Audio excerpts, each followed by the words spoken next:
السلام علیکم۔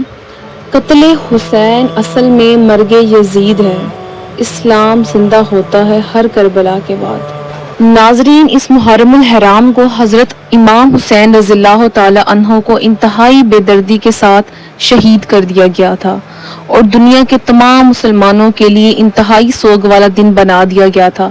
محرم کے اس مہینے میں شہر کربلا کا ماحول کیسا ہوتا ہے، آپ رضی اللہ تعالی عنہ کے مزار مبارک کی کیا کیا رونقیں ہوتی ہیں، عراق کے لوگ کس طرح ماتم کرتے ہیں، دنیا کا سب سے لمبا دسترخوان شہر نجف سے شہر کربلا تک کس طرح سجایا جاتا ہے، تو چلیے ویڈیو کا آغاز کرتے ہیں۔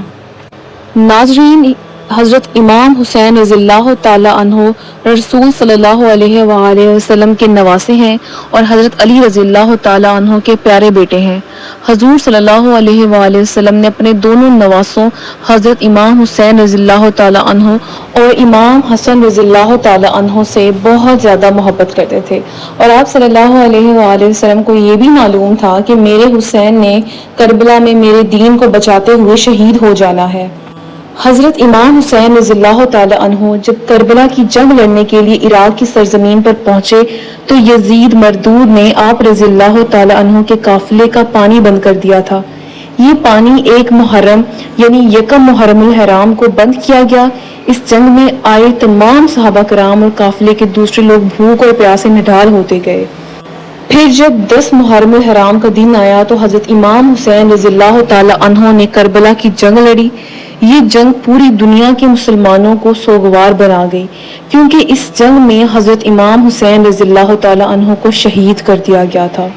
شہادت اصل میں یزید کی موت تھی، نہ کہ حضرت امام حسین رضی اللہ تعالی عنہ کی۔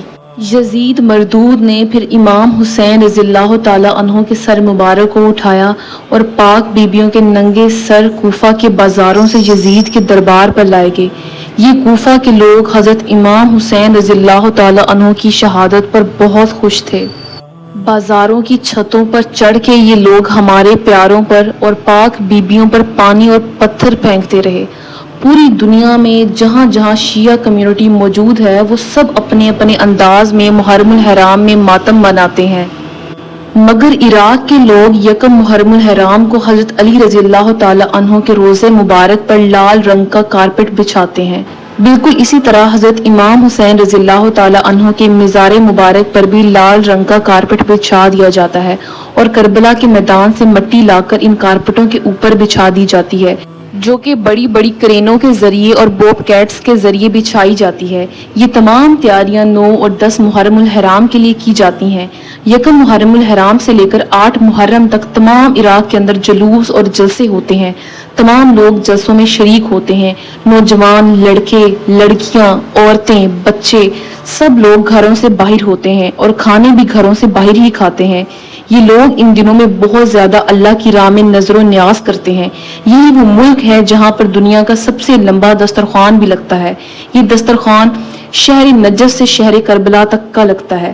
تمام لوگ پہلے شہر نجف میں حضرت علی رضی اللہ تعالی عنہ کے مزار مبارک پر حاضری دیتے ہیں، جس کے بعد پیدل یہ لوگ حضرت امام حسین رضی اللہ تعالی عنہ کے مزار مبارک پر شہر کربلا کی طرف روانہ ہوتے ہیں۔ یہ سفر 80 کلومیٹر کا ہے۔ اس 80 کلومیٹر کے سفر میں آپ جگہ جگہ پر کھانے کے سٹالز دیکھیں گے، جن میں بچے، بڑے، نوجوان، عورتیں سب شریک ہوں گے۔ یہ کھانے دنیا کے اعلیٰ قسم کے کھانے ہوں گے۔ یہاں رنگ برنگے فروٹس، مختلف قسم کے کھانے، مختلف قسم کی بریانیاں اور میٹھے اور ٹھنڈے پانی اور دودھ کی سبیلیں، یہ سب کچھ لگی ہوئی دیکھیں گے۔